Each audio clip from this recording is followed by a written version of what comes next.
CNJ's Epic Quest. CNJ's Epic Quest.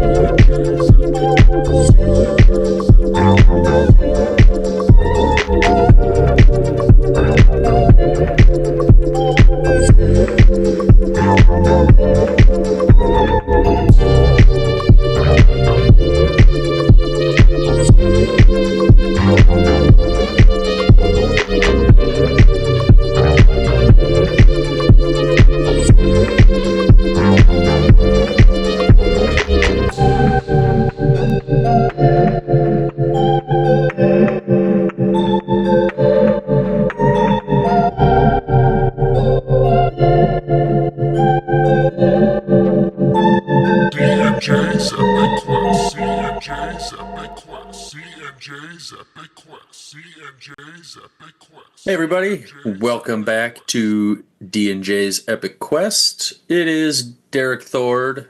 I don't know why it says Mia in the corner for my name, but it does.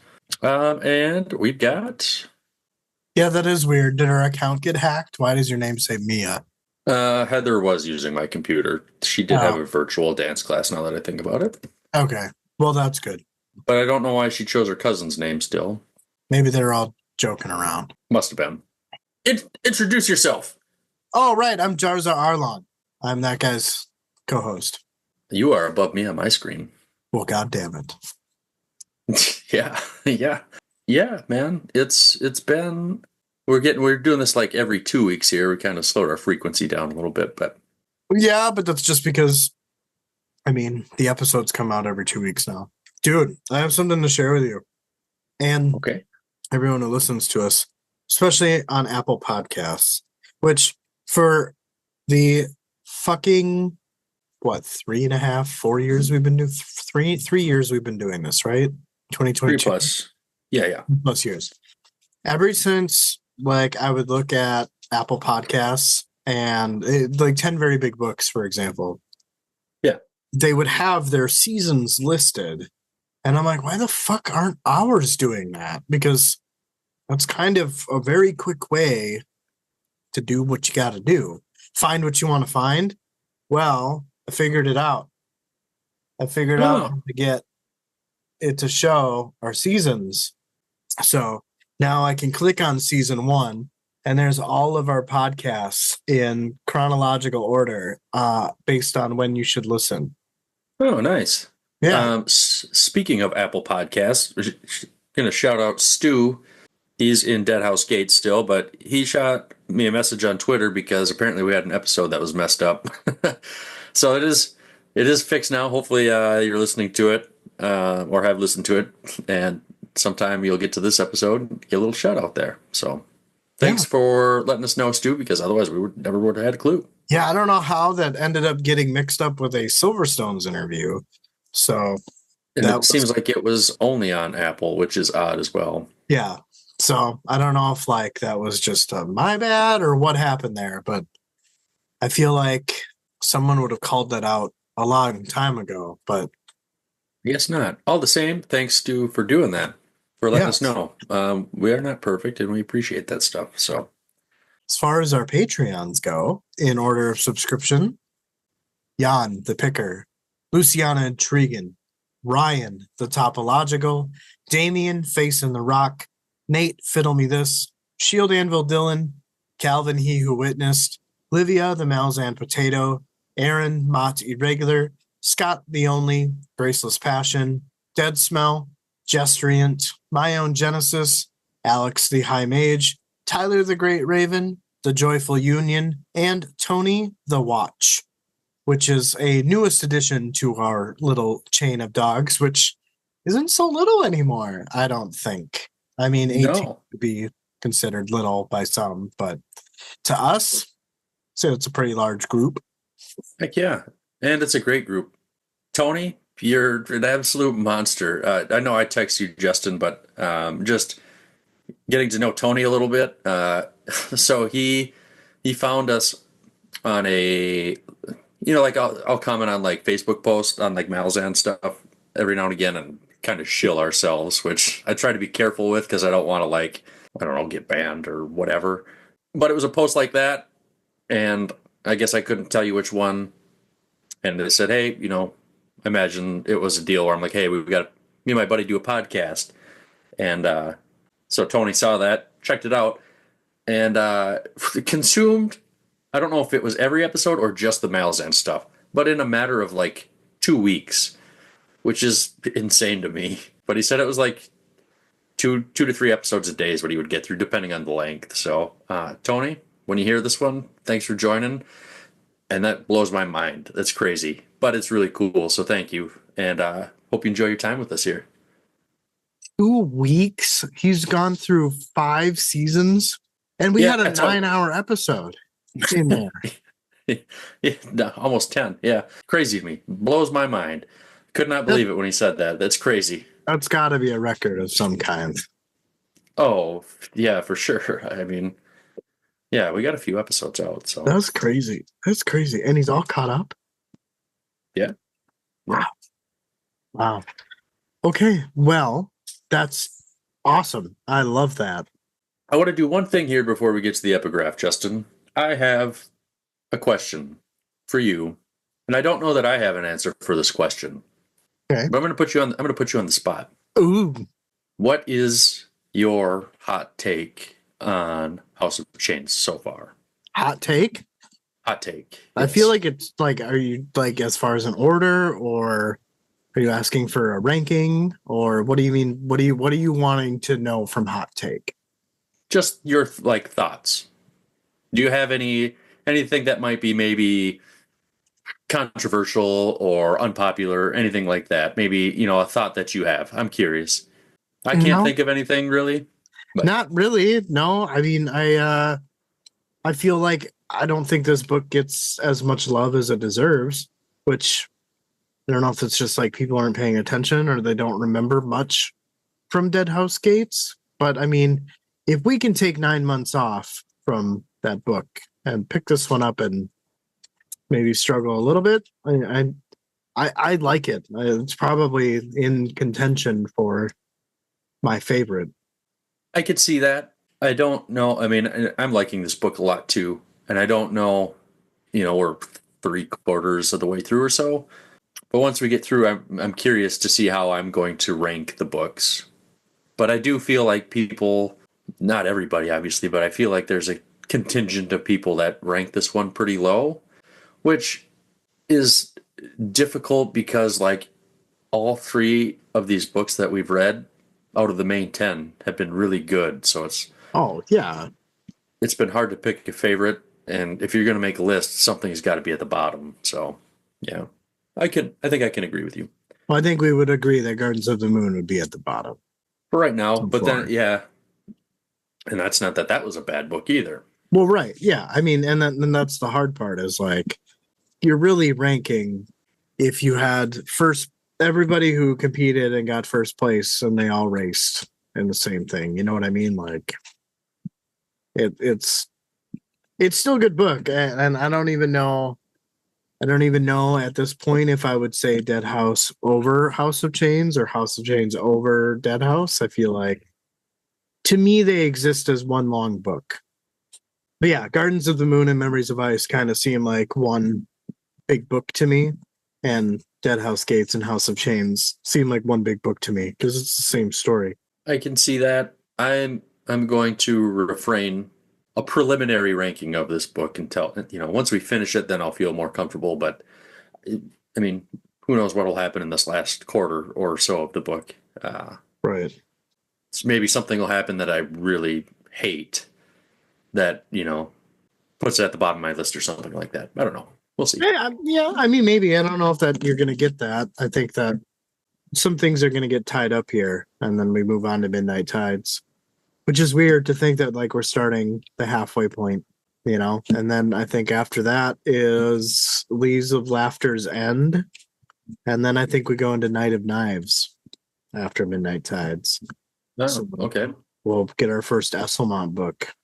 I'm just leaving the reading order up to you. I'm just gonna pick up whatever book you tell me to. Oh, really? Oh, really? Really? The only thing that we're not doing in publication order is the Boschlane and Global Brooch. We're doing those chronologically, Gotcha. but in the publication order, if that makes sense. So I know that Healthy Dead is publicated or was published next, but that does not take place chronologically. Two Blood follows. Leaves of Laughter's End does. Gotcha. So, where Healthy Dead is, I'm supplementing what is the next chronological book. But outside of that, we're doing publication order for novels and Book of the Fallen. Gotcha. Okay. All right. Anyway, you wanna epigraph, and then we'll section 1. Yeah. Chapter 15 epigraph. Yeah, we'll have to see if we can get some more from Jim or not, but for now, here goes. How many times, dear traveler, will you walk the same path? KSM. All right. Section 1 here of chapter 15 of House of Chains. To the north, the dust from the Imperial army covered the forested hills of the Vathar. It was the hottest part of the day, and Strings laid motionless on the ground, studying the mass of horse riders emerging from the dusty wake of the Imperial army. Endless skirmishes with tribes began 3 weeks ago outside of Dojal, with more heated clashes with the Karan Dorbai at Tathamon and Sanamon. Nothing is near as massive as the tribe now trailing them. Strings observed the army, taking in the details of the tribe, finally sliding down a slope to where his squad waited. He thought to himself that so far so good, as his squad had yet to see hand-to-hand combat. Strings had made the call for Smiles to get on a horse to report to the lieutenant, as it appeared there was a fight a-comin'. Strings told Bottle to get a message to Gessler so he could inform Borduke. Strings wanted a quick meeting before the approaching tribe scouts were upon them. Fid told Cuddle that this army would maul them. Cuddle explained that there was something bothering him in how it seemed the tribe was not ready to battle. A sudden scattering of stones, and the pair looked behind them to see riders cresting the ridge on either side of them. Fid was taken by surprise. Yipping war cries were heard, and yet the horse riders reigned as they surrounded Strings' squad. Frowning, Strings got to his feet. He glanced back down the slope and saw a vanguard heading his way. He looked at Cuddle and then shrugged. The sapper grimaced in return. Escorted by riders on the ridge, Strings and Cuddle walked down to where Korik and Tar stood. Further down the ridge, he saw Gessler and Bottle, and approaching were the Imperial's army's own set of horse riders. Fid asked Cuddle if on the chain of dogs they had done battle with this tribe. Cuddle said no, but thinks he may know who this tribe was. As the tribe's vanguard crested the ridge, on the opposite side, Fid observed a company of Wiccans, Seti, and the adjunct herself. Two mounted forces on opposite sides of a shallow gully now faced each other. Strings saw Tamol lean over and whisper something in Tavor's ear. A moment later, Tavor, Gamut, and Tamol strode forward. From the tribe's vanguard, a single rider emerged, huge with tattoos of black tears on his cheeks. He rode down near where Strings and Cuddle were standing. He asked the pair if Tavor was the plain woman who led them. Strings told him that this was true. The huge chief said that they had met the Karan Dobri, and they will trouble the Malazan army no longer. Tavor arrived and welcomed him, and then introduced herself and her officers. The huge man introduced himself as Gaul, as of the burned tears of the Kundral tribe. Tavor wondered at this burned tears name. Gaul made a gesture of grief and explained he had spoken with Blackwing. Gaul's warriors were looking for a challenge, fought hard but were humbled. Blackwing is dead, and Dom's dog slayers were dancing on Blackwing's name. That must be answered for, and explains that he and his 3,000 warriors have changed. Tavor said that Gaul's words saddened her. Strings inside his head told the adjunct to be careful. Gaul said that he and his Kundral would join the Malazan 14th Army, for they have nowhere else to go. They need to make amends. Tavora asked what he had meant by that, as from what she understood, is that the Kundral saved the chain of dogs at Sanamon. Gaul explained that they had left then, back to their lands to lick their wounds, while the chain of dogs marched on and engaged in more battles. Gaul adds that the Kundral should have been there, and because they were not, they need to make up for that. The adjunct was silent for a while, but eventually said that she welcomed Gaul and the Kundral to the 14th Army of the Malazans. The answering roar that followed shook the ground. Strings turned to look at Cuddle. In his head, he thought that 3,000 veterans of the desert had joined their army. Maybe, just maybe, they stood a chance after all. Cuddle seemed to understand his thoughts as he nodded his head as if in agreement. Gaul was not finished, though. He rode past Devor and approached Tamul, then got down off his horse.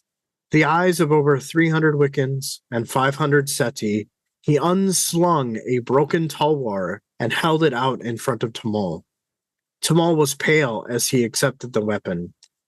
Gaul knelt to Tamul and said that he and his clan were not Wiccans, but with this gesture, they would strive to be as close as possible. Tamul was unmoving, clear to Strings that the Wiccan youth did not know what to do.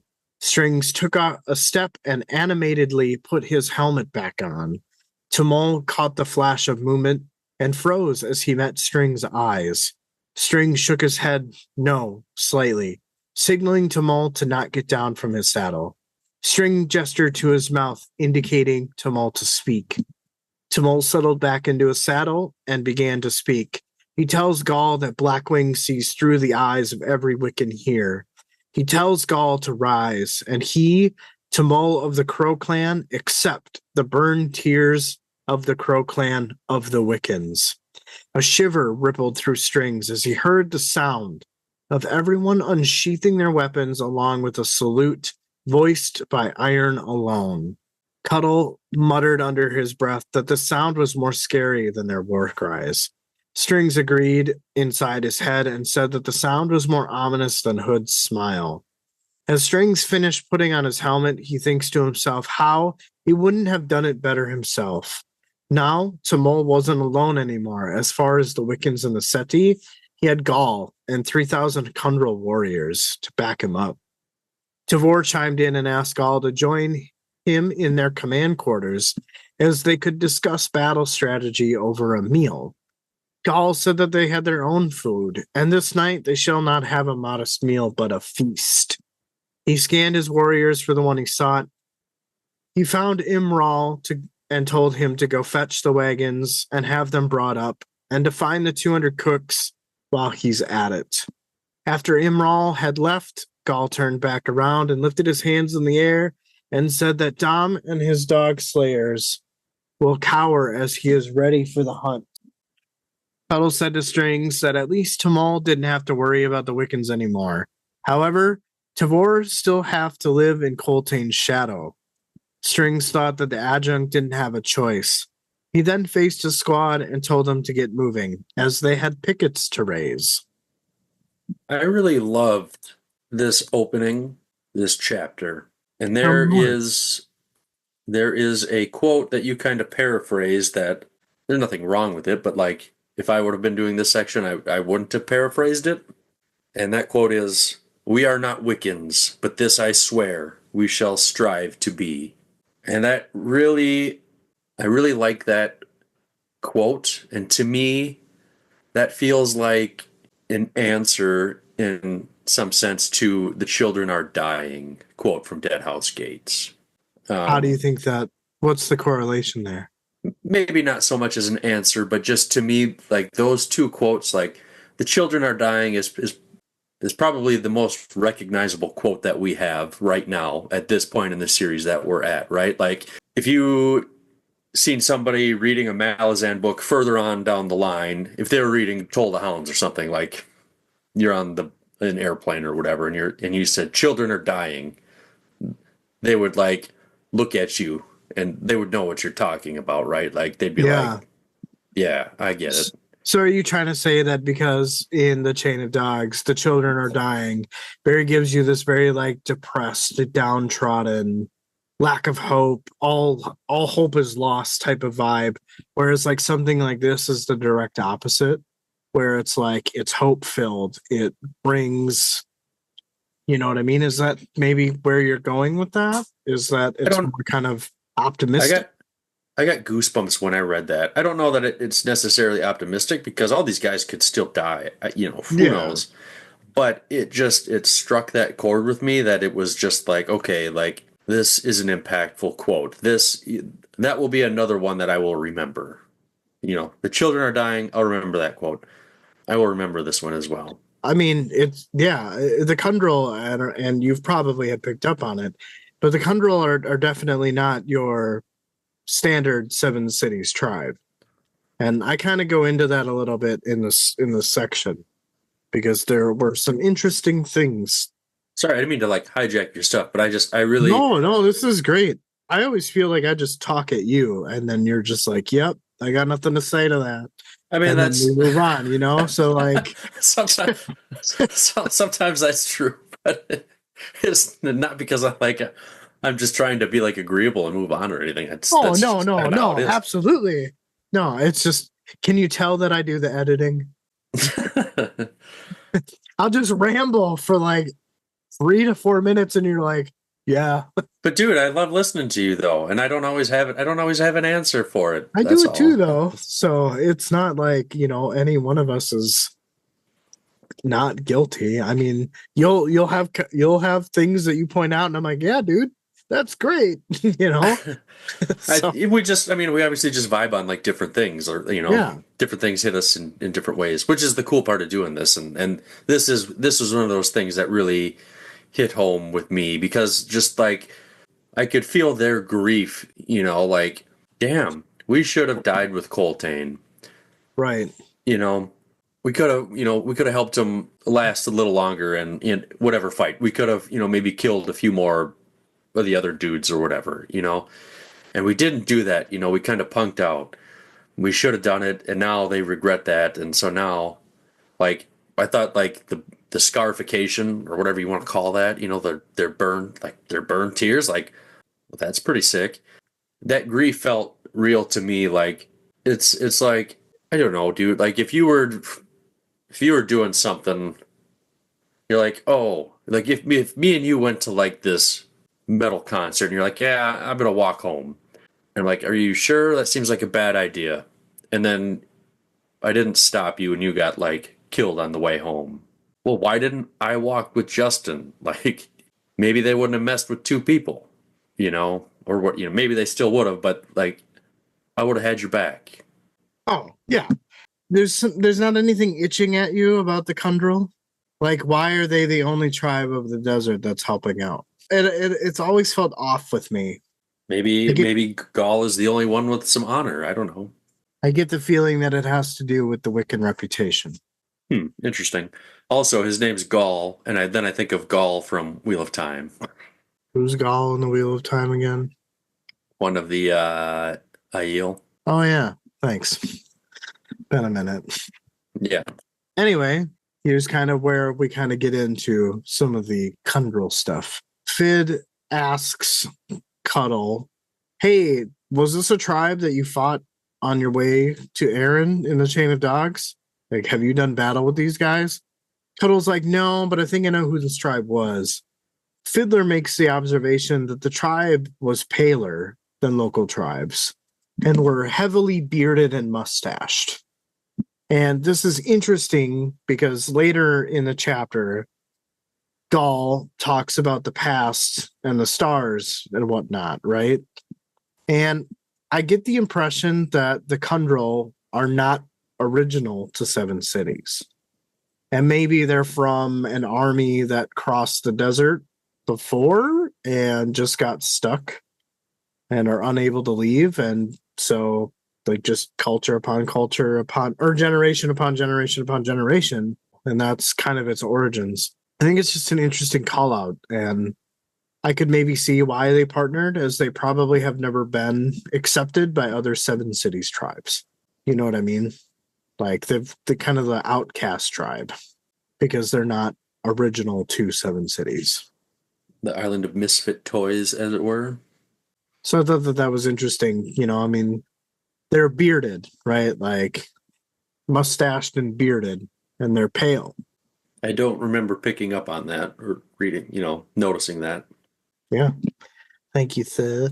But, also this kind of serves as a pretty cool reminder of what they did in Dead House Gates.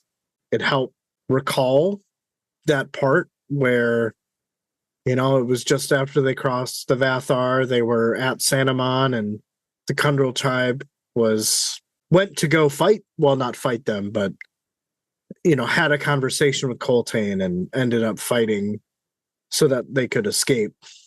So it was just kind of cool to relive that.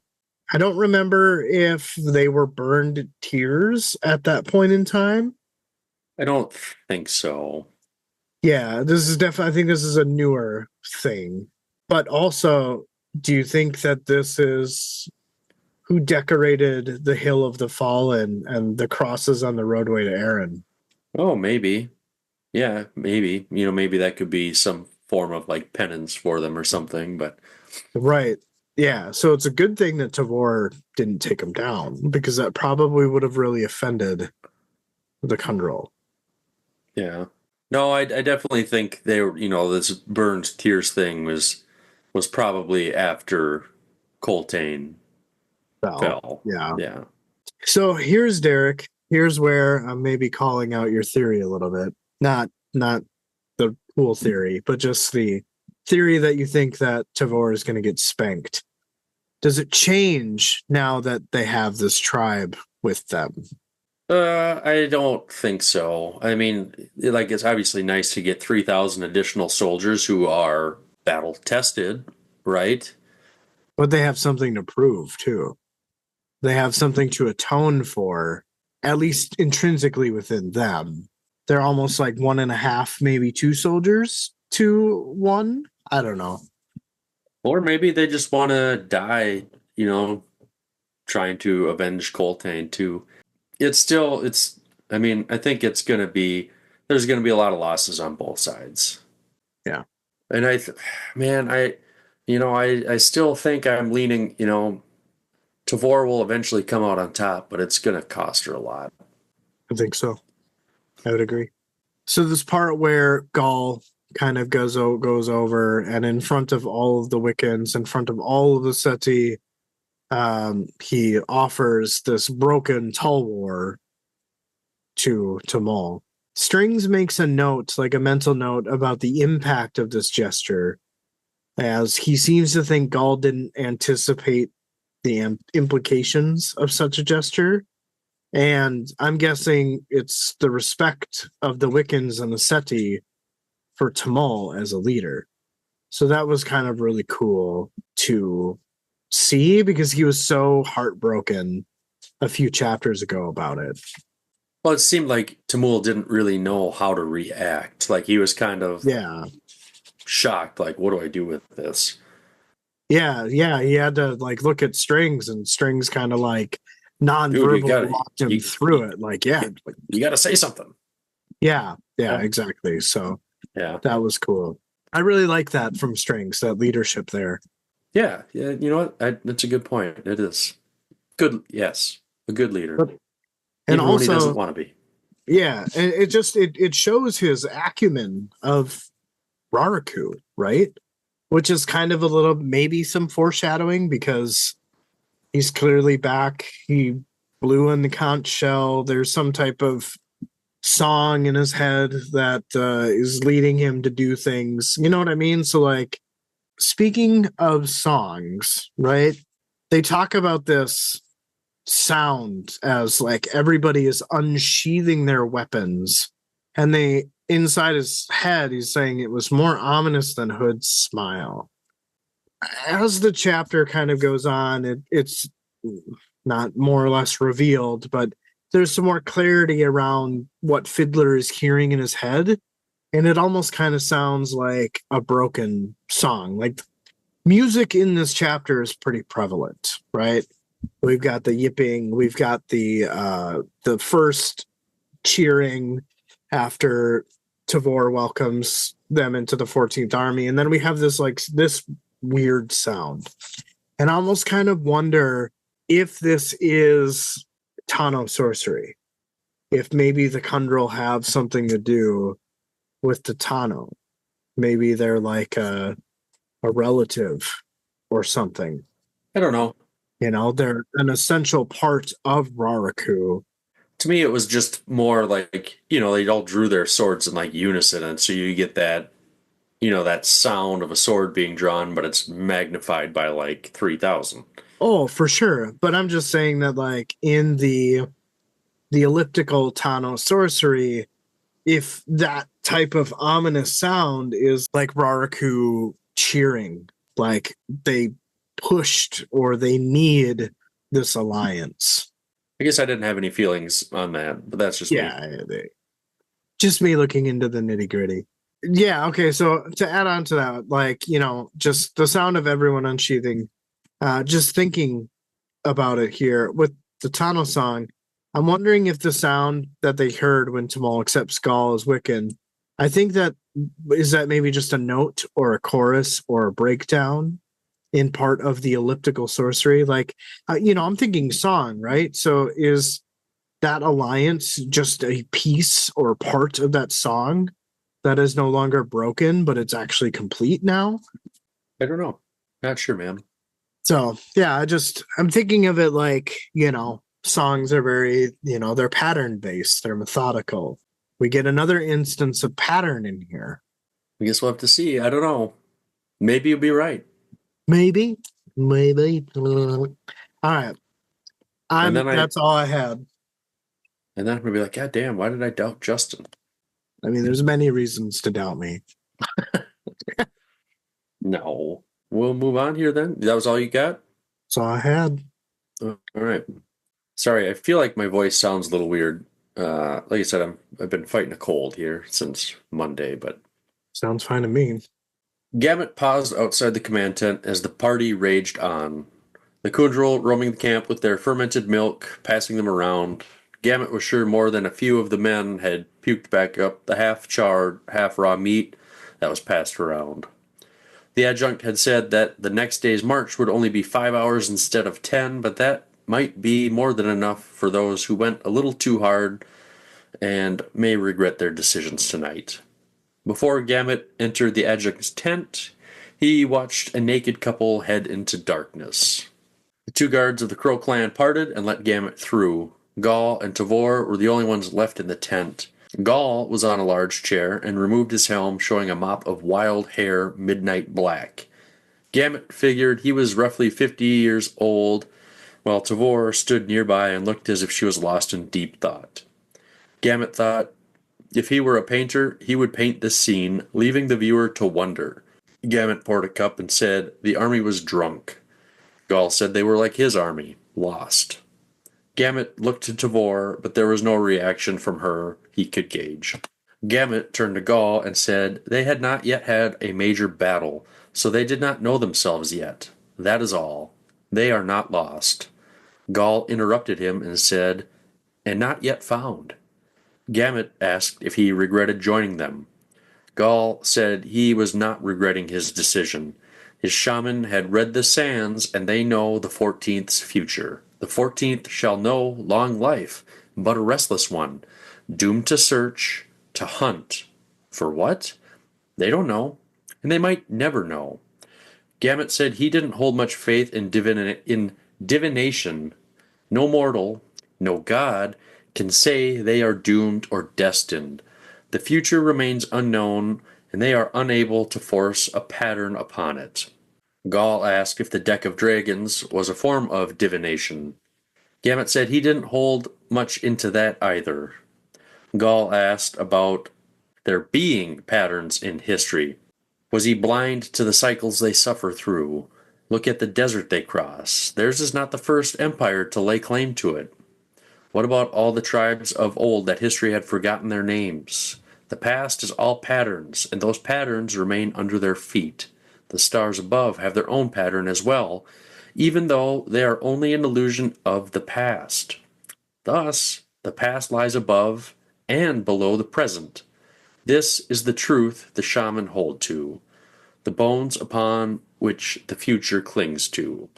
The adjunct said they would reach the river Vathar tomorrow. What would they find there? Gall said that would be for her to decide. It was a place of death, and will speak its words to her, words no one else would hear. Tavor asked if Gall had been there. He nodded, but said nothing else. Gamut felt out of place here. The camp was quieting down, and he excused himself, saying the air felt too close. He looked to the stars, wondering if they were really ancient light, and that the patterns he sees may actually have long ago died. But it was a truth that held no value. Gamut thought vengeance belonged to the young. He was too old for this war. Gamut was spooked by a large dog passing by, riddled with scars. Captain Kenneb appeared and said he had been following it. Gamut said he was surprised Kenneb was still awake. Kenneb said the boar was not sitting right in his stomach. Gamut thought it might be the fermented milk, but Kenneb said he has had it before. That wasn't the problem. Gamut asked why he was following the dog. Maybe I'm a little buzzed, I don't know. Kenneb said he knew its story. It survived the chain of dogs, from Hissar to the fall. He watched it get impaled by spears at Coltane's feet. It should not be alive, but Gessler healed it somehow, and another dog, though he doesn't know how, they were taken care of. Kenneb said none among Blistig's group were healers. He had checked, but there was another mystery out there. Gessler, Stormy, and another soldier all have a strange tan, even though they are Flari and should be pale. Also, it was Gessler who brought the Solanda. Gamut asked if he thought they maybe made a deal with a god of some sort, which would not be allowed. Kenneb said he did not know, and he did not have any evidence to lay such a charge at their feet, so he had kept them at the rear of the march for now. Gamut said this was troublesome, that Kenneb didn't trust his soldiers, and this was the first Gamut was hearing about it. Gamut asked Kenneb if he had thought about confronting his sergeant directly. Kenneb said as he did not trust them, they didn't trust him either. There was a rumor going around the company that he had abandoned his last company at the time of the uprising. Gamut wondered if this was true, but said nothing. Kenneb continued, saying he didn't abandon his soldiers, but some of his decisions he had made could be seen in a light that he may not be loyal to the Empire. Gamut said he needed to explain this now. Kenneb said he had some of his family with him at the time, and he sought to save them. Nothing else mattered at the time. You don't know who to trust. Whole companies changed sides to the rebels, and as it turned out, his commander, Gamut, stopped him, saying he didn't want to know anymore. He only needed to know one thing: where they are. Aliens reference. Did he save his family? Kenneb said he did, though it took some help from Kalam. Gamut was surprised to hear Kalam was on 7 cities.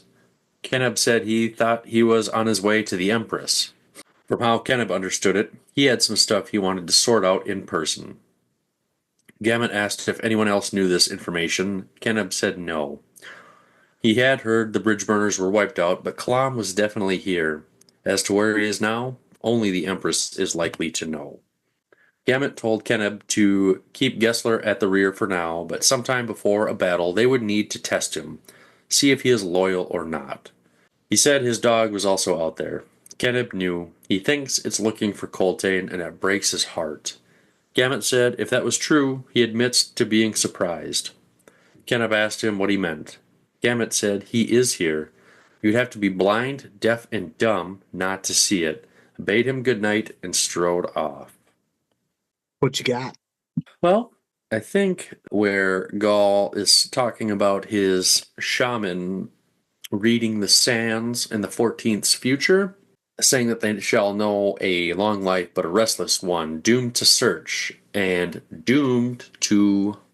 I think this is maybe another clue that they will become the bone hunters. There's also another hint. Okay.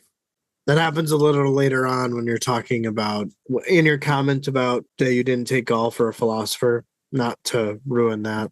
To me, what is kind of a dead giveaway, even though they take place in different parts of the conversation, So I think you're 100% on that. I think that the 14th do become the bone hunters, and the 14th shall know a long life, but a restless one doomed to search to hunt for what?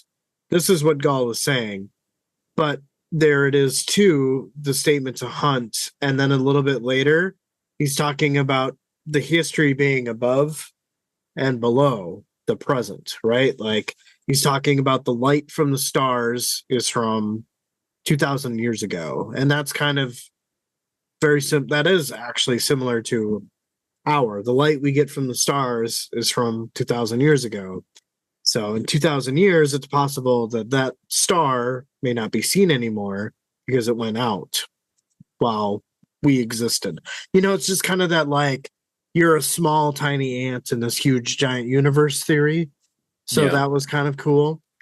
But then he's talking about the past below, right? So you're sandwiched between the past underneath the sands and then above from the stars. That's kind of what he's talking about. But what is beneath the sands? Bones. So Gall, in other words, is saying what you're theorizing, but just in a very, very meticulous way. Hmm. So I thought that that was really clever. What that means, I'm assuming it has something to do with bone hunting, right? Like maybe there is a lost civilization somewhere. I don't know. Or maybe this is what they need to take out the amass. Yeah, I don't know. We got a lot of time to figure that out and theorize Yeah. on that and everything. But yeah, I love that, like, as above, so below type stuff. And I really had to, like, think about it. I'm like, what is he trying to say here? Well, But if you think of put it like a sandwich, the present is sandwiched between the past. That is what kind of like made it click for me. Anyway, sorry to steal your spotlight. No, dude, it's good. It's good. You had good words for it. So maybe this is kind of continues off of that, but then Gall is saying the past is all patterns, and those patterns remain under their feet. Just kind of made me think, to one of my other theories here that Rariku will be an ocean again. Yeah. This kind of felt like, to me, it felt like, okay, the sea will rise again. Yeah. Well, and if you just bring in the elliptical nature of Tano sorcery, right? Essentially kind of says that what was once will be again. You know what I mean? Is so I think that Rariku and Tano sorcery have some type of chain together. Interesting. Yeah. But yeah, Gall didn't really think he was much of a philosopher. He's got this quote: "Thus, the past lies above and below the present. This is the truth the shaman hold to the bones upon which the future clings to." Thought it was a neat quote. Didn't expect something like that out of him. And what? We're two sections into this, and we've had two really good quotes out of Gall. I don't think this one quite means as much as the one in your section to me, but it was a good quote still. Yeah. But also maybe the shaman's reading the sands. That could be another reason why they should join up, right? So I would imagine that the 14th will include the Kundral. Bone Hunters will have Kundral members in it. Those who survive. Yeah. It all just kind of becomes one thing, right? I can see that, and I think that's pretty fair to say. Keneb's talking here, and he's saying that he's kept the Marines at the rear of the march for now. Just my first time through, I missed that, but then I did remember, them saying that they weren't happy to be at the back Eating so much dust. eating the dust. Yeah. Strings was saying that it wasn't the place for Marines unless there was like an active battle or something like that. Yeah. Keneb and the dog. Man, like I summarized this and, it got parsed down, but, Erickson, he does such a good job writing these two dogs. Like, they feel like they're my own pets, and it does, like, break your heart.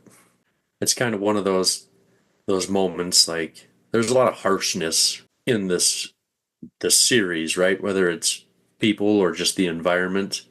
These dogs are kind of an area where it's not. Yeah. outside their element, so to speak. Yeah, I don't know how to like say it any better than that because like you just don't mess with somebody's pets, you know? Like you can mess with me, but if you're gonna like come and try and kick my cat, like I'm gonna do my best to knock your teeth out. Like I might not win that fight, but I'm gonna try. You're definitely going to give it the old college try for sure. Exactly. And like for whatever reason, I guess I don't know what it is, you know, in human psychology where, you know, you start messing with somebody's pets and it just, you know, sets it to a 5 alarm fire real quick. Makes sense. My last thought here, just Gamut, you know, he's what I presume he's saying is that Coltane is in the air, so to speak. You know, he says you have to be blind, deaf, and dumb not to see it, you know, and said good night and he walked away. But I don't really understand like why he feels that way. I don't know if you have any thoughts on that. I don't really know what to make of this. I know that like in an earlier chapter, when Tamol is talking about strings and they're both kind of airing their grievances, Tamol basically says that Coltane is reborn. I don't know. I mean, I know we've had a conversation about Coltane coming back, which I think would do an injustice to his death and all of the iconography that's going on with the Kundral, and maybe he's because of all of the worship, his spirit is ascended and can no longer come back. And he's just, as you're saying, an heir of I guess I don't know. It's the closest stab that I can take. I'm sure it's alluding to something. I just don't know what. Yeah, I mean, I think it's talking about Coltane just kind of being present in like a spiritual sense of somehow, but like, I guess I don't really know how it is so obvious to Gamut and Right. not Keneb. Because he's not, as he was talking to Gaul in his conversation, he's not very interested in divination. It's weird for him to have this like sense, right? I suppose, yeah. Because he doesn't seem very spiritual, right? No. Good question. I Oh, wish I had an answer for you, but I think it's meant to be that misleading. no, that's all I got here. You ready to move on? Yeah, man. All right. I feel like the first half of this chapter is pretty stacked with info, and then it just kind of like transitions into the next thing. Wrapped in a cloak, Strings was staring at a fire that had long died. The Heganese dog was chewing on a large bone next to him. His squad lay on all sides, too tired to enjoy the festivities of the night from the exhaustion of pitching the pickets.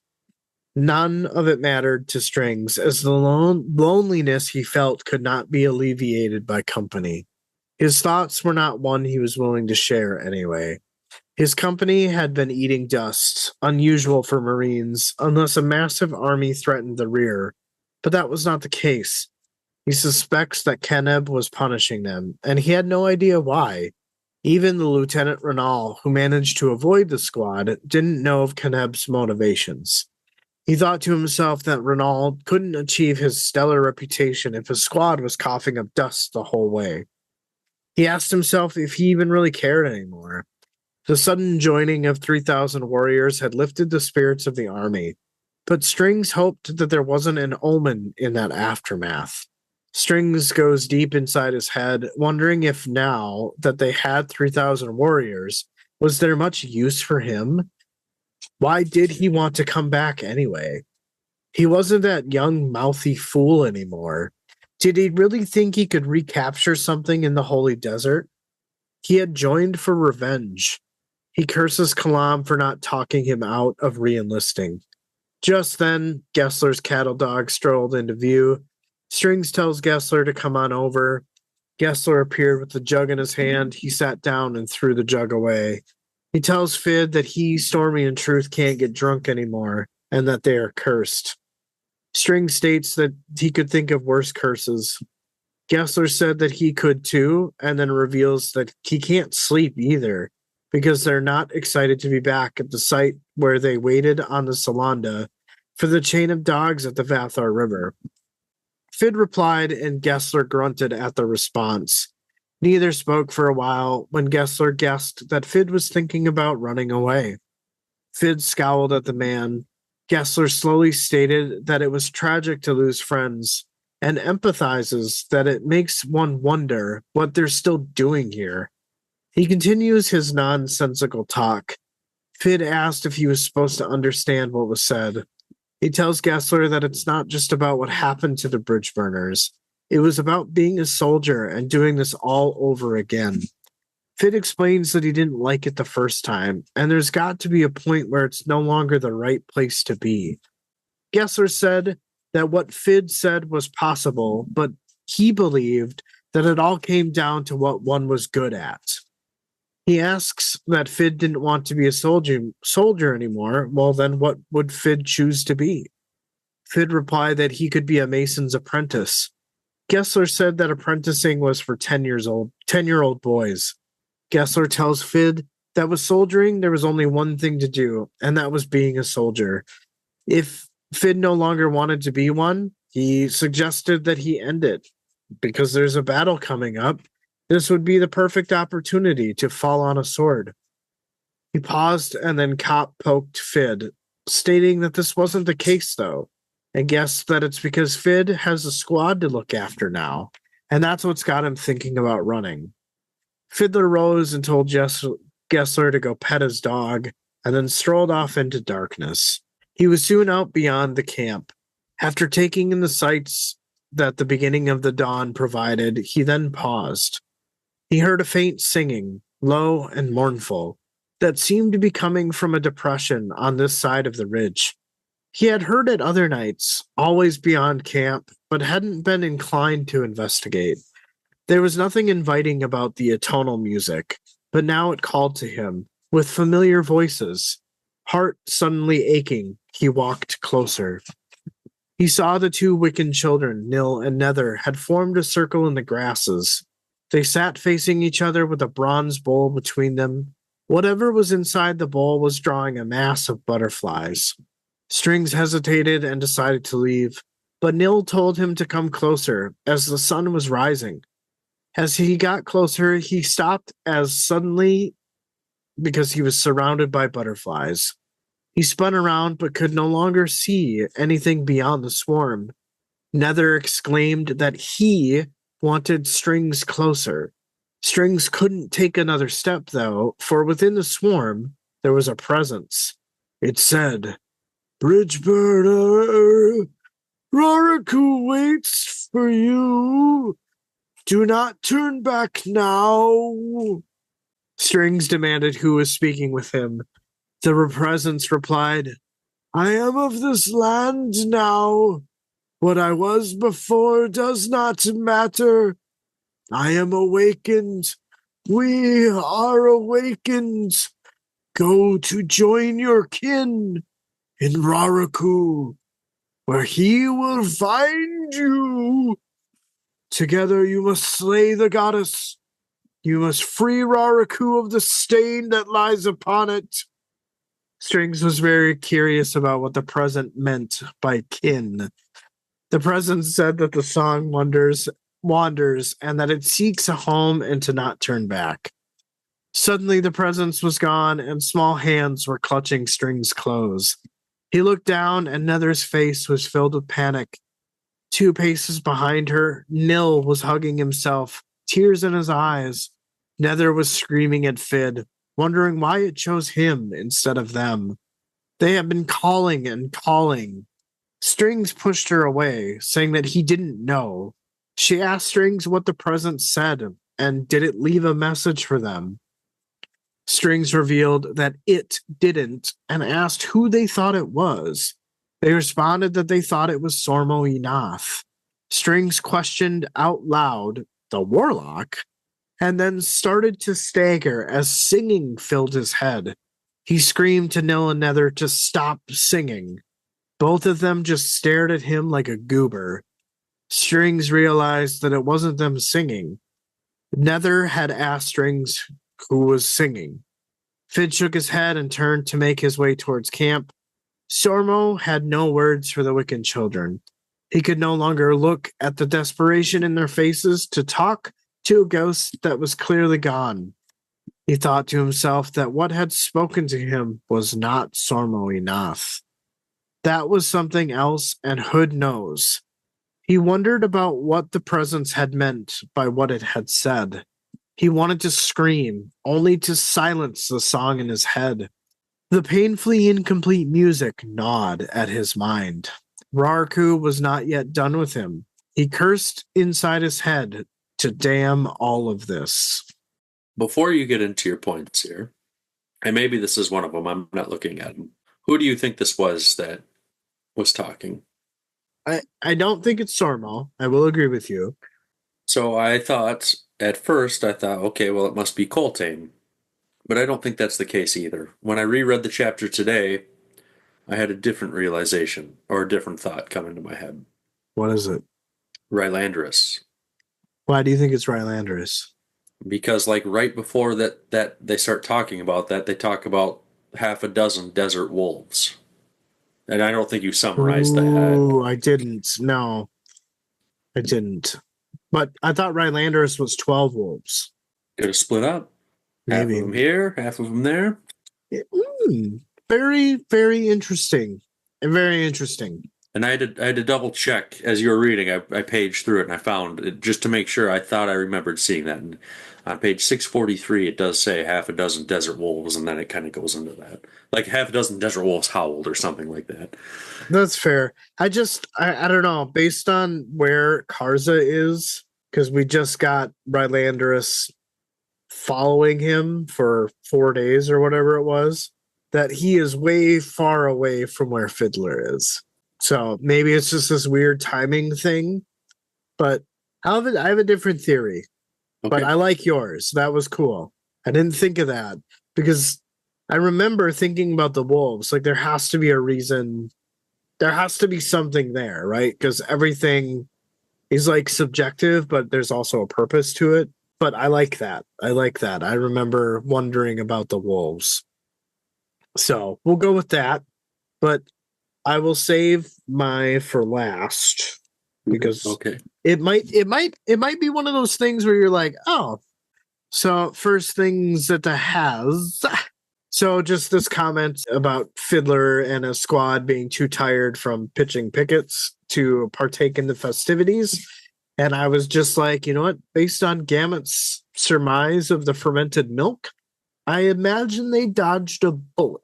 Because it kind of sounds like the fermented milk was very pungent, causing people to throw up their meal.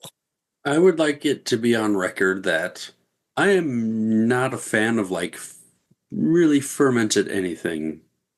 Isn't that how beer is made? Okay, sure. But I'm thinking like, you got dudes in like prison making hooch and moonshine in their cell, like fermenting fruit in a freaking garbage bag, like toilet wine. No. You gotta do what you can with what you got. No. All right. Okay. Especially milk. Disgusting. I guess I can't knock it if I haven't tried it, but man, I don't know, dude. I don't think so. Well, maybe that's something we could do. Maybe that'll be our next bet. Fermented milk. Drink fermented milk. No.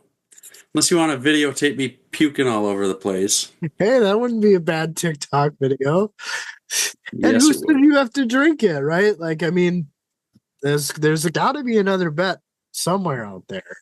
I still owe you a pie from the last book. Yeah, you do. I'm not worried. It'll happen. I'm saving it. My second thought, the loneliness that String feels. And it's kind of a weird feeling because I can relate, just that feeling of emptiness, lonely, while everyone else around you is just sleeping without a care in the world. So it really struck a chord with me. Yeah, I feel you. This one I might actually need your help with, but they talk about sergeant, lieutenant, captain. What is even the hierarchy? Never really something I've looked at. But from what I understand, it's captain, lieutenant, sergeant. As in like highest to lowest. Yeah. I think that would be correct, but I'm not Okay. 100% positive. I think yes, sergeant would be the lowest, but I always kind of thought lieutenant was higher than the captain, but I don't think that's the case. Okay. Yeah, because it's Captain Kaneb, Lieutenant Renal, and then Sergeant Strings and Sergeant Gessler. I think you got it right. But yeah, Okay. just like I always thought lieutenant was higher rank than captain, but I don't think so. Fair enough. One of my other thoughts here is I don't remember, Fiddler talks about going back to Rariku for revenge, but for revenge from what? Like, am I missing something, or is this like a piece that we haven't been told yet? I don't remember anything specific. Maybe it's just something we don't know of his past yet. Maybe until we're told otherwise. This part where Stormy, Truth, and Gessler, they can't get drunk anymore and that they're cursed. I'm still very curious what's going on with this like near ascendancy stuff. And I can't make heads or tails of any of that. I can't find anything that leads to one conclusion or the other. I'm wondering if we just have to wait for it to just be revealed. I think right now we just gotta wait. Yeah. But I mean, usually with something, there's like, with your bone hunters theory, right? Like there's little like breadcrumbs that could, upon closer examination, get you to at least a theory, right? But like with Gessler, Stormy, and Truth, like I can't even find breadcrumbs. I'm sure they're there. We just don't know it. Like, I bet Yeah. once we get through the series, like if we reread it, we would probably pick them up. Pick up But we on just it. we just don't know right now. Yeah. It's just weird that it's like that well disguised, but maybe that is what it is. And then they talk about the sleep. They're not able to sleep because they're not excited to be back at the site where they waited upon the chain of dogs. And I wonder if that's just because that is when the near ascendancy stuff took place. You know what I mean? Like they're not excited to go back because that is when something happened and now they can't get drunk anymore.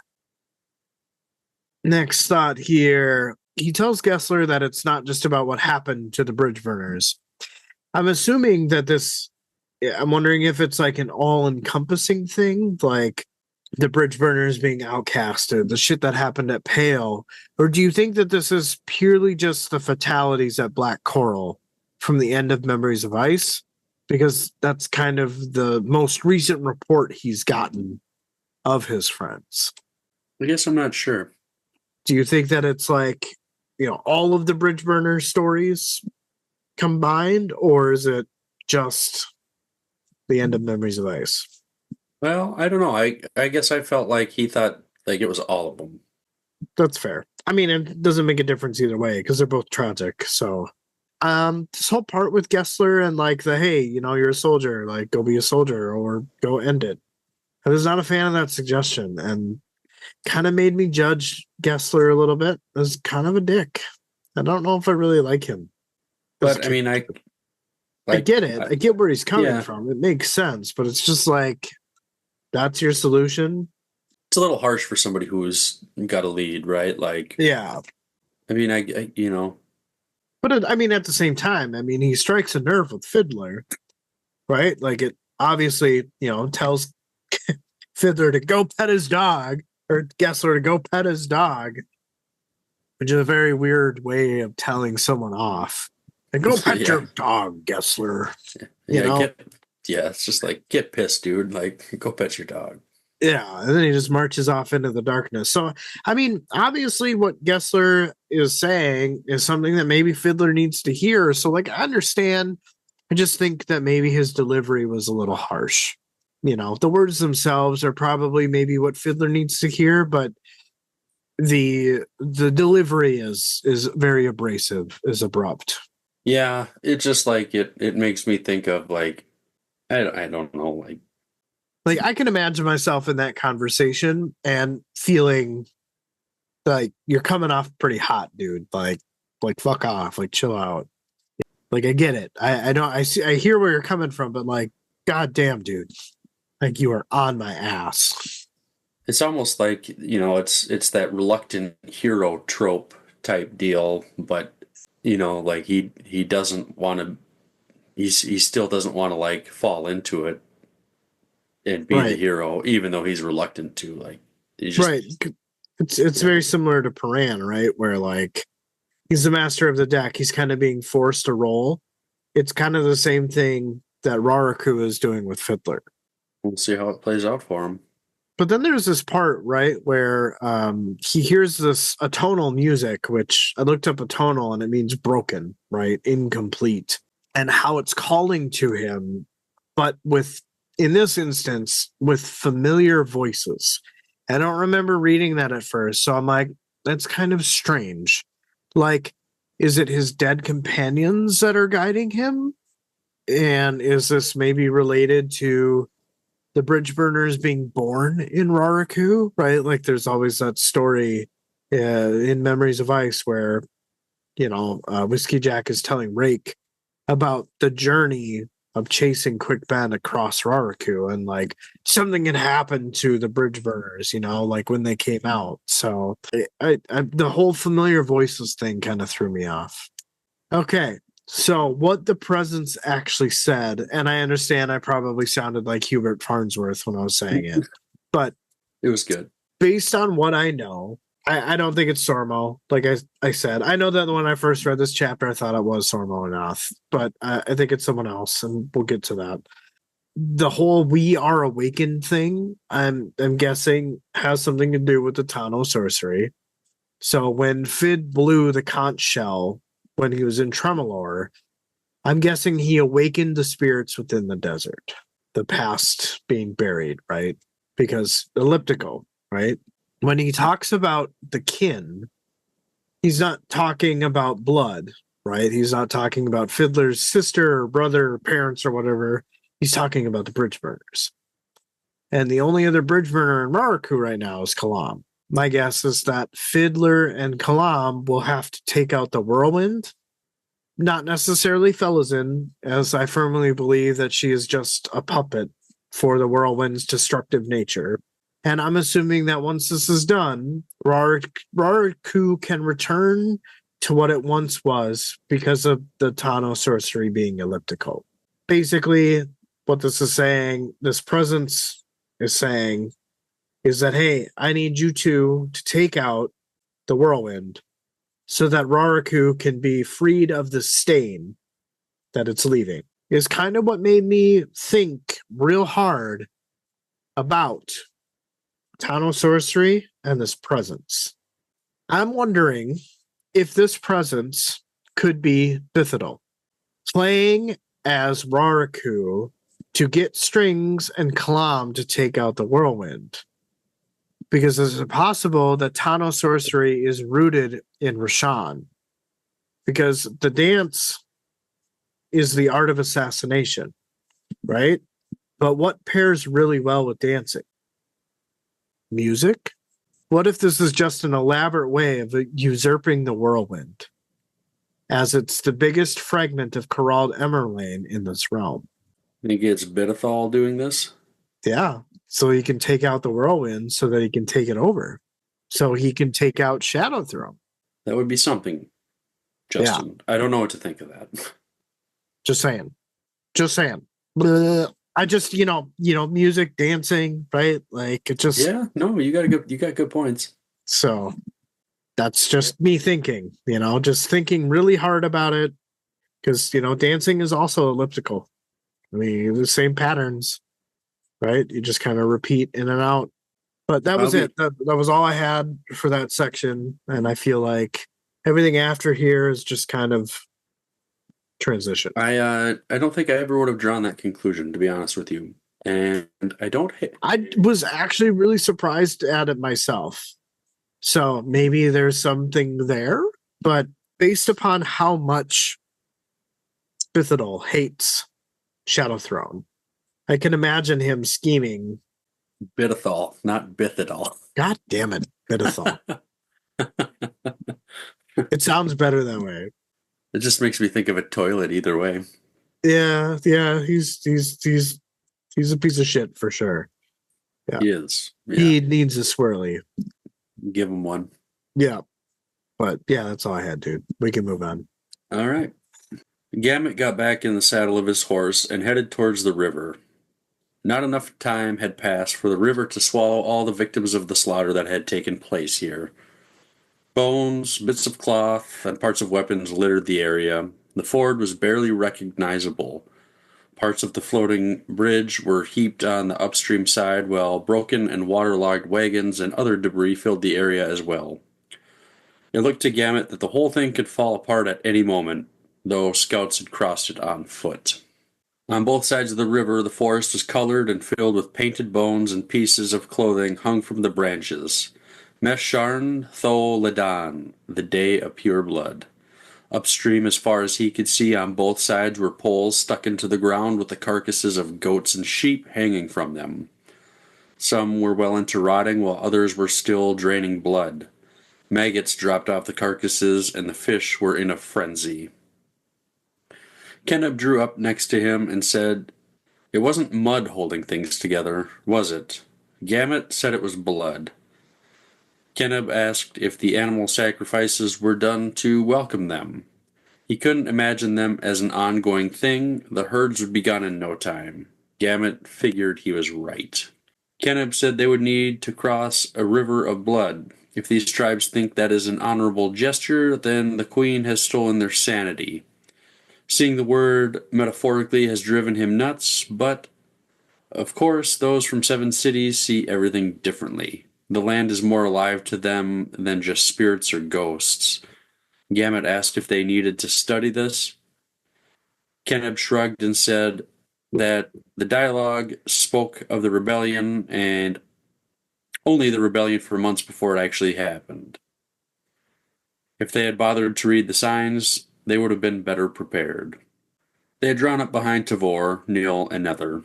Tavor faced the captain and said, "Sometimes knowledge is not enough." She told Gamut to get the Marines to the front. They would need sappers and munitions. They would cross the ford, not on a bridge held together by blood. Gamut told Kenneb to join him. Kenneb said the sappers would weep at using their ammunition. Gamut told him as long as they didn't destroy the ford, he would give them comforting hugs. Kenneb said he wouldn't let them hear that promise, if he were him. Ten Beralta showed up and asked if the sappers were needed. Gamut said yes, and Beralta told a rider to inform the Marines that the adjunct needed some demo work done. Beralta faced Gamut and said they would see it as an insult. The Bridge of Blood was meant to be a blessing. Gamut said he knew, or she knew, the adjunct knew, but the footing was not safe. Beralta said maybe Gaul could send a rider out to the observers to deliver a message that no insult was intended. Gamut said this was a good idea. Beralta said he would take care of it. Gamut told Kenneb to wait for the squads. Neil and Nether dismounted and kneeled in the water, heads bowed. Gamut spoke to Tavor, saying it looked like the children were playing in the water. Her head snapped around with narrowed eyes. Gamut said perhaps they needed a minder, so they didn't hurt themselves. He doubted the Empress intended her to be their mother. Tavor said no, they are to be her mages. Gamut wondered what they were doing then. Did she instruct them to talk to the river spirits? Tavor said she didn't know what they were doing. Gamut said it appeared to him she was giving them too much freedom. Tavor said she gave him leave to act in her stead. Gamut knew there was no way the 2 children didn't hear the conversation taking place behind them, though they showed no indication. Gamut approached them, grabbed them by their shirts just behind the neck, and yanked them upright. They squealed, then hissed as Gamut shook them, then turned them to face the adjunct. Gamut said, "This is what a Wiccan grandmother would have done, though a Malazan parenting would have been rougher yet. Though they were not Malazan, he set them down." Tavor said it might be too late to remind him, but they are warlocks after all. Gamut said he saw no sign of that, but if they wanted to curse him, they could go ahead. Tavor cleared her throat and addressed Nil and Nether, saying she needed them to reach out to the observers of the local tribes in the forest. Let them know they understand the meaning behind their gesture, but they need a safe crossing. They said Fist Beralta had suggested something similar with the Kundrel. Tavor said both might be best, and to report to Beralta in that case. The siblings looked at each other and complied. As they left, Nether gave Gamut a nasty look. Once they were far enough away, Tavor said she hoped Gamut wouldn't have to pay for that, and for next time to have Beralta bring his suggestions directly to her. I think I only got like 2 thoughts here. Just like just imagining like a beaver dam across a river almost. Though this one's kind of a shoddy one, but it's not held together by mud, but by blood instead. Like that's a lot of freaking blood, and that's pretty metal. Like So, what? Speaking of the blood, though, like what exactly is it? What does it mean? Like, I don't really is it know. like a form of like acceptance? And is it from the Kundrel tribe, or is it from a different tribe that is clearly watching them from the hills? You know, like that part I was like really confused about. Yeah, I'm not sure who it is, if it's some other tribe or not, but Because they seem to say that it's a blessing, right? So like, yes, please cross, right? Like that part I feel like I understand, but that's kind of where I don't know. I don't know. maybe we'll see another group attach themselves to the 14th. I don't know. Maybe. Tavor, she says, she says sometimes knowledge is not enough. And I guess I don't really remember exactly what they were talking about prior to that, but if they had paid attention to the the signs for the rebellion Oh, yeah, that was going to take place. But I think it's interesting that Tavor seems to think that even if they knew what was going to happen, that it wouldn't make much difference. Kind of ominous, don't you think? But I suppose like whatever is going to happen is going to happen. Is I It's guess all kind of what just a he's matter thinking. of time, right? It's all just a part of the plan, I guess. Yeah. But would the chain of dogs happen had they been prepared? Right? Because from what I remember from Dead House Gates, I think it was chapter 4 when I had that like super long section. It was like 15 pages or whatever about the initial attack on Coltane and his compound, and they all just deserted, But would like led into the desert. You know, like if they prepared to actually stand the defense, maybe they would have ended up in the desert anyway. But would Felsen have wound up where she is? yeah, because that was all Tavor.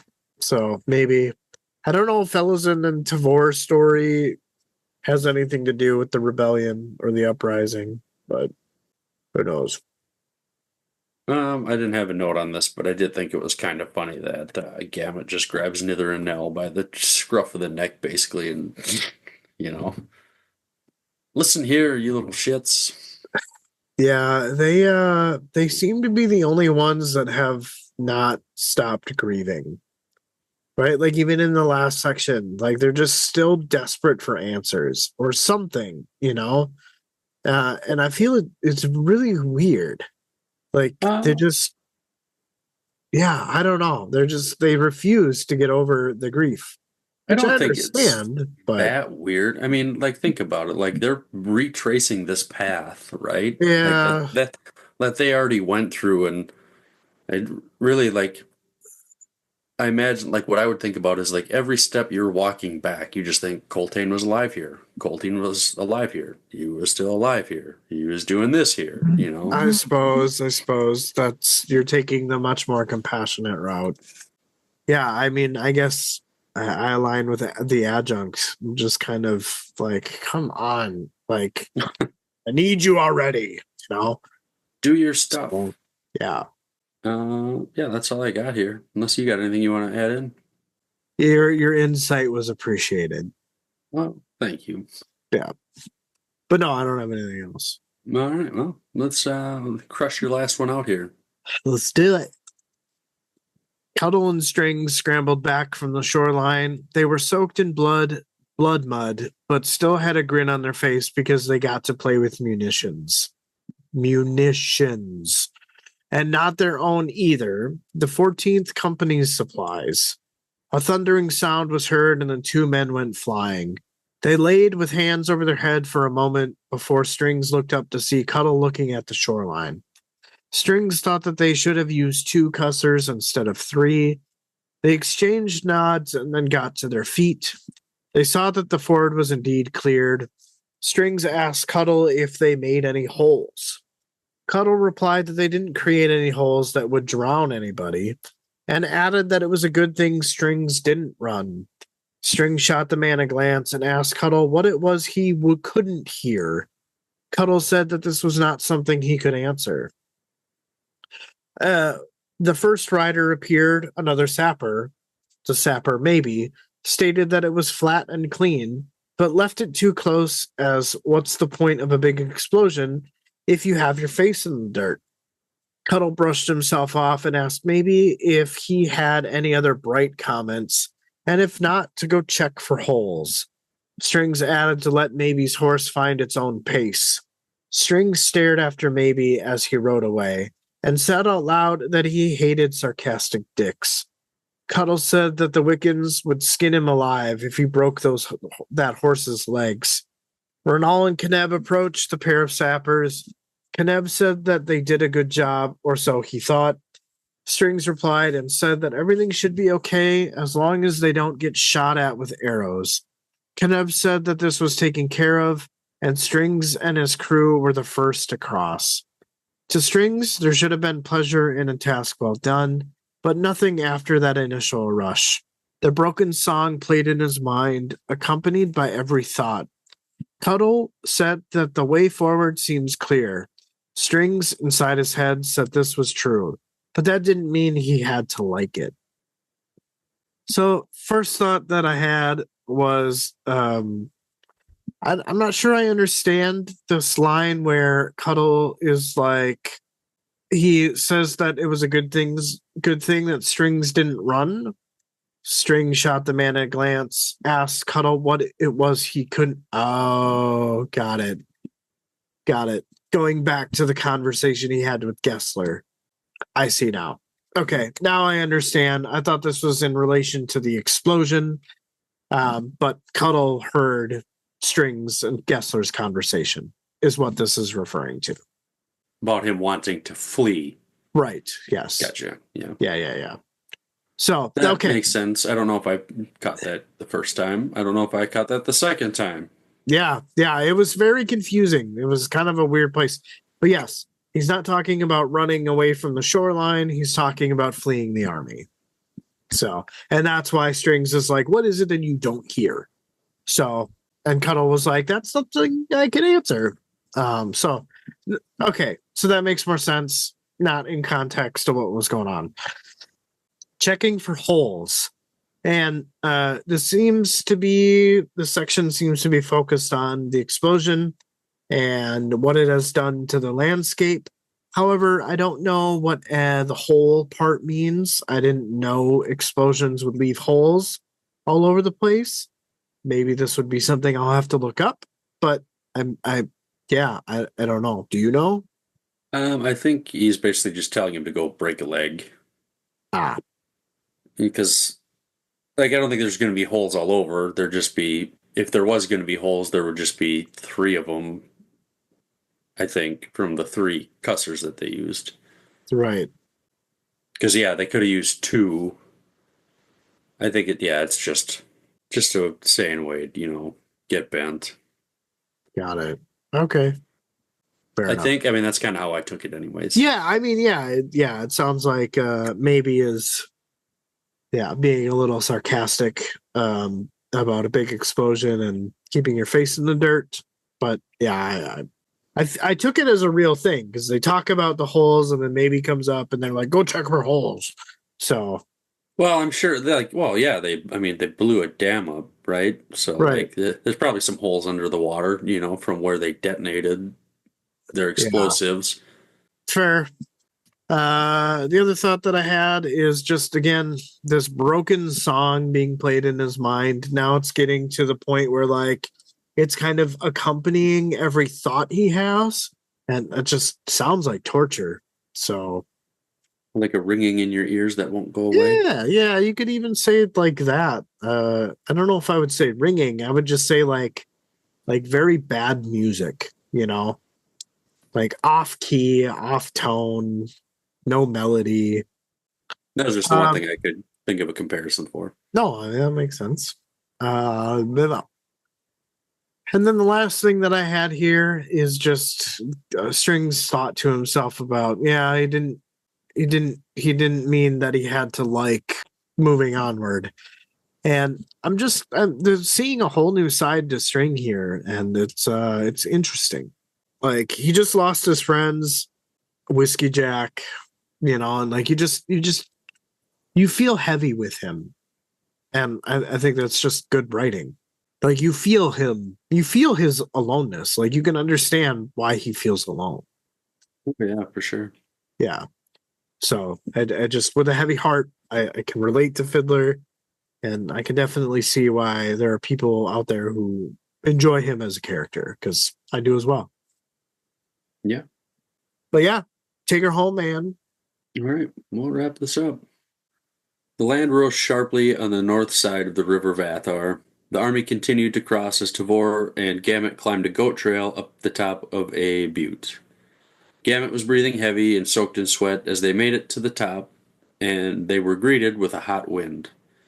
They could see the city of Ubard to the northeast, and beyond it the Dojal-hating sea, the city's harbor filled with ships. Tavor said it was Admiral Nock. Gamut said they had retaken the city. Tavor said yes, they would resupply there. She pointed and asked Gamut if he could see it. Gamut squinted, unsure what he was supposed to be looking at. Then the breath hissed between his teeth. The fiery wall of red on the horizon as the sun set. Tavor said it was the whirlwind. She said beyond it was their enemy. Tavor asked Gamut if he thought the Shaikh would contest their approach. Gamut said she would be a fool not to. Tavor asked if he was sure. Didn't he think Shaikh would rather face an unblooded, untested recruit? Gamut said it was a big gamble either way. The march alone will harden them. If it were up to him, he would rather face a battered and bruised, tired army, an enemy that was short on arrows, burdened with their wounded. And by the time of the final meeting, he would have learned something of her tactics. As it stands, Shaikh has no way to measure her. Tavor said it was indeed interesting. Either Shaikh was indifferent to her, or she thinks she already has her figured out, which is impossible, even if she has spies in the camp. She had done little of anything other than make sure they are marching in an organized manner. Gamut thought to himself he had not considered spies. Neither spoke for a while as they looked north. The sun set, but the whirlwind held its own fire. So what you got? Just a couple things here. Tavor thinking that it's impossible for her to be figured out. Well, it's probably not so impossible when it's your sister on the other side of things, but obviously Tavor Paran doesn't know that. Right. That her sister is Shaikh reborn, so Exactly. I'm still really interested how that confrontation is going to play out. I am too, because now they're reconnected with Admiral Nock, who's got his own type of army with him, right? So you got the addition of the Kundral. You've united with Admiral Nock, who has retaken Ubard, right? So I don't know. If they are going to get spanked, I feel like it's going to be a well-deserved spanking. Well, yeah, but I mean, Nock, he's got the Navy, which isn't going to really do any good. He still got recruits. He still took an entire city. Yeah, but they're going to man all the ships and stuff. I know, but I'm just saying they didn't take the city from the boats. Oh, well. Sure that they have soldiers there. Probably some, yeah. This idea of spies. Do you think there's any spies in the 14th? No, I think it's from your earlier comment What was that? that it's Tabor's sister, right? Like, Oh, you think just that? Gotcha. yeah, Gamut, and Adjunct Tabor are having this conversation of like, why hasn't she moved? It's almost like she knows me. Well, that can't be. That's impossible. Maybe there's spies, you know, but it's because Felazin is, yeah. Yeah, that's so. No, I don't think that there are spies. I didn't ever really think of that either, and I don't really feel like we've had anything to think that there is, but I was No, just curious what you thought. not at all. And then just this, like the ending of this chapter, just the scene, you've got Gamut and Tavor standing, looking out over, the sunset, and then the whirlwind is there. Just it says it's held its own fire, and to me that was just a really good scene. Like I would love to see that scene in the Broken Binding edition of the book, like the end or something, like an end paper piece of artwork or something. I just thought it was Yeah, a good scene. almost like a line of like horses and riders sitting on top of it, just in like different perspectives, kind of at the bottom of the page. And then off of the distance, you've got the sunset, and then there's just whirlwind. Yeah, Yeah, I could see that. I'm sure there's probably a lot. I don't know what the heck they're going to use, but um, Yeah, I don't know. That one has just stuck out to me as a good artistic scene. I thought. I can agree. I would agree with that for sure. Well, that Well, was all I had. yeah, it was it was on first reread a little bit underwhelming, in all honesty. But going through and summarizing it, rereading it, you find some things to appreciate. So uh, definitely do not overlook this chapter on your first reread. If you find yourself overlooking it, those that are reading it for the first time, just read it again. It's a short chapter. You'll appreciate it much more. I really liked this chapter, even my first time through. Just, I mean, that first section with, we will strive to be, just really hit home, and then the end here, just the scenery. It just, I don't know, not a battle chapter or a fight, anything like that, but just a lot of good visuals for me in this chapter as a whole that I liked a lot. Nice. Where do you think we're going to go? What do you think we're going to see next? I don't know, but I'm pretty sure we only have 2 chapters left of this subbook. Yes, you are correct. So I don't know. I wonder if we're gonna get, some sort of confrontation right at the end of this subbook, or towards the beginning of the last one. Or it'll be something that just happens at the very end. Yeah, I don't know. Hard I'm to not. say. I don't. Yeah, I don't know who we're gonna get next.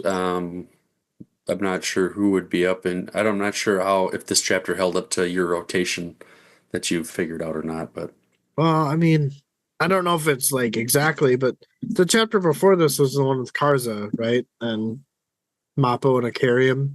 yeah, So, who haven't we seen in a while? we haven't seen Sorry in a bit. I Vathar. feel like, yeah, sorry. Thank Yeah, you. we haven't seen Crocus. We haven't seen Kalam in a minute. We haven't seen Pearl and Lestara. So that's where I'm gonna guess it's gonna go, based on, again, just kind of the pattern that I have noticed. So usually if like we get Karza and then the next chapter is Adjunct Tavor, then it's usually Cutter, Apslar, Kalam, Pearl, blah blah blah. But then if we get like Lestara and Adjunct Tavor, then it's usually Karza and Shaik, and I don't know. Well, I looked at the It makes first sense to me. page. I looked at the first page of chapter 16, and we've got Kalam. So Fair enough. Okay. onward we go here. I don't know All if I'm going to right. read tonight. I'm probably going to go to bed. So I Yeah. Go I on don't. early Yeah, tomorrow. I might. I it's things have been kind of leveling off at work, so I might just bring my book to work and see what I can do. Yeah, there you go, man. Well, anything else? No, not at all. Everyone, if you haven't already, check out our YouTube stuff. We're like only a few people away from hitting 300 subscribers. Maybe by the time this comes out, maybe we'll be there, but it'd be pretty cool to hit that little milestone. But just know we appreciate you all, and thanks for listening to us ramble on. Yeah, absolutely. Sweet, dude. Well, All right. enjoy the rest of your night. You too, man. And we'll talk soon here. All right, later, buddy. See ya. Good night, man. Good night.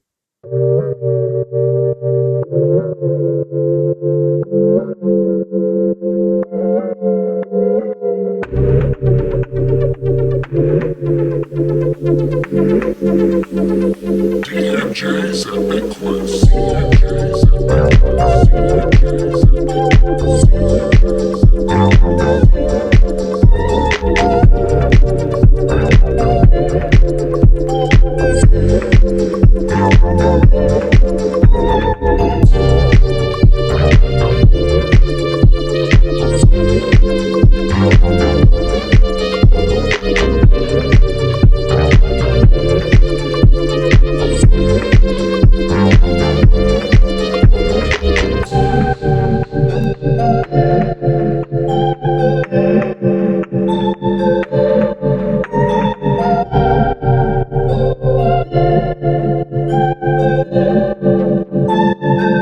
DMJ's Epic Quest. DMJ's Epic Quest. CMJ's Epic Quest. CMJ's Epic Quest. CMJ's Epic Quest. CMJ's Epic Quest.